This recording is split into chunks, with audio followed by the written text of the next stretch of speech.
வணக்கம் and welcome to box office. ஒவ்வொரு week release ஆகக்கூடிய படங்களுடைய குயிக்கான ரிவ்யூ பார்க்கக்கூடியது தான் நம்மளுடைய பாக்ஸ் ஆஃபீஸ்.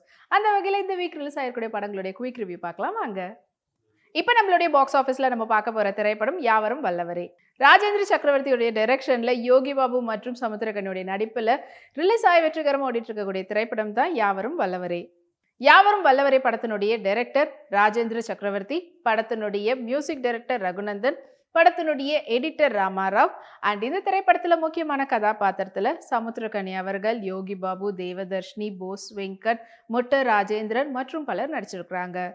அண்ட் இந்த திரைப்படத்தினுடைய ஒன்லைன் ஸ்டோரி பற்றி சொல்லணும்னா, ஒரு 12 ஹவர்ஸ், அதாவது மாலை 6 மணிலேருந்து காலை 6 மணிக்குள்ள ஒருத்தவங்களுடைய வாழ்க்கையில் நடக்கக்கூடிய நிறைய சம்பவங்களை சேர்த்து வச்சு சொல்லியிருக்கக்கூடிய படமாக தான் இந்த திரைப்படம் அமைஞ்சிருக்குது.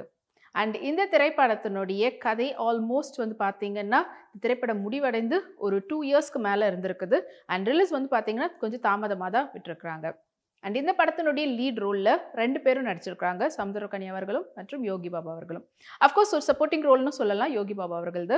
ஸோ சமுத்திரகனி அவர்களை சுற்றி நடக்கக்கூடிய நிறைய விஷயங்கள், இது ஒரு பர்சன் தான் லீட் ரோல் அப்படி சொல்ல முடியாது. ஏன்னா ஒவ்வொருத்தருடைய வாழ்க்கையிலையும் அந்த 6 ஹவர்ஸில் என்ன மாதிரியான சம்பவங்கள் நடக்குதுன்றது தான் சொல்லியிருக்கக்கூடிய படமாக அமைஞ்சிருக்கு. அண்ட் இதில் ரித்விகா அவங்க நடிச்சிருக்கிறாங்க, தேவதர்ஷினி அண்ட் போஸ் வெங்கட். ஒவ்வொருத்தருமே ஒரு டெத் நடக்குது. அந்த டெத்தை சார்ந்து நடக்கக்கூடிய நிறைய சம்பவங்கள் அன்னைக்கு ஈவினிங்குள்ளே நடக்குது. அண்ட் அதுக்கப்புறமா தொடர்ச்சியாக அதுக்கான பழி வாங்கணும்னு சொல்லி ஒரு நபர் தேடுறாரு. அண்ட் அதை தடுக்கணும்னு ஒருத்தவங்க இருக்கிறாங்க. அண்ட் இதில் துக்கம் நடந்த ஒரு வீட்டில் ரொம்ப துக்கத்தில் இருக்கக்கூடிய ஒரு நபராக இருக்கிறாங்க ஒருத்தவங்க. அண்ட் இது உங்களுக்கு எல்லாருக்கும் கனெக்ட் பண்ணுற விஷயமா ஒரு விஷயம் இருக்குது. ஸோ இதுதான் இந்த படத்தில் சொல்லியிருக்கிறாங்க.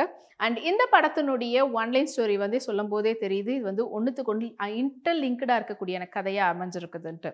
அண்ட் இதில் முக்கியமான கதாபாத்திரத்தில் நடிச்சிருக்கக்கூடிய சமுத்திரகனி அவர்கள் இப்போ தொடர்ந்து நிறைய லீட் ரோல் நடிச்சிட்ருக்காரு. அண்ட் அதை விட அதிகமாக அவர் பார்த்தீங்கன்னா ஆன்டகானிஸ்டாக தான் நடிச்சிட்ருக்காரு. ஆன்டகானிஸ்டில் எந்த அளவுக்கு அவருக்கு பேர் இருக்குதோ, லீட் ரோலில் நடிக்கும்போது அதை விட கொஞ்சம் குறைவாக தான் இருக்குன்னு சொல்லலாம். பட் இந்த படத்தில் அவருடைய கதாபாத்திரம் நல்ல பேசுகிற அளவில் தான் இருக்குது. அவருடைய ஆக்டிங் பெர்ஃபார்மன்ஸ் எப்பவும் போல் ரொம்ப பிரமாதமாக அமைஞ்சிருக்குது. அண்ட் அவருக்குள்ளே இருக்கக்கூடிய ஒரு பெரிய ஒரு அழுத்தம், நம்ம வாழ்க்கையில் இப்படி நடந்துருச்சு, நம்மளை சுற்றி இருக்கக்கூடியவங்களுக்கு இப்படி நடக்குது, இதை எப்படி நம்ம தடுக்கிறது அப்படின்றதுக்காகவும், அண்ட் சொசைட்டியில் நடக்கக்கூடிய ஒரு பெரிய தப்பை தட்டி கேட்குற விதமான ஒரு கேரக்டர் தான் இவர் இருக்கிறாரு.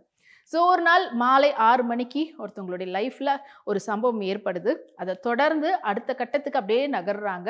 அண்ட் அந்த நகரக்கூடிய அந்த தருணத்தில் ஒவ்வொருத்தரும் அவங்களுடைய லைஃப் அதாவது என்ன சொல்லுவாங்க, நம்ம உயிரை கொடுத்து போராடணும்னு சொல்லக்கூடியதுக்கு ஏற்ற மாதிரி ஒருத்தரும் அவங்களுடைய ஃபுல் எஃபர்ட்டை போட்டு அவங்களுக்கு நடக்கக்கூடிய ஒவ்வொரு விஷயத்துலேருந்தும் தப்பிச்சு கண்டுபிடிக்கணும் அப்படின்றதெல்லாம் பண்ணும்போது, அண்ட் நம்மளை சுற்றியும் சரி இந்த சொசைட்டிலையும் சரி எல்லாருமே வல்லவங்களாக தான் இருக்கிறாங்க. யாருமே நம்ம குறைச்சலாக நினைக்கவே கூடாதுன்றது சொல்கிற விதமாக தான் இந்த படத்தினுடைய கதை அமைஞ்சிருக்குது. ஸோ இந்த திரைக்கதையில் காட்டக்கூடிய ஒவ்வொரு கதாபாத்திரமும் அவங்களுடைய பெஸ்ட்டான ஒரு விஷயத்தை கொடுத்துருக்குறாங்க.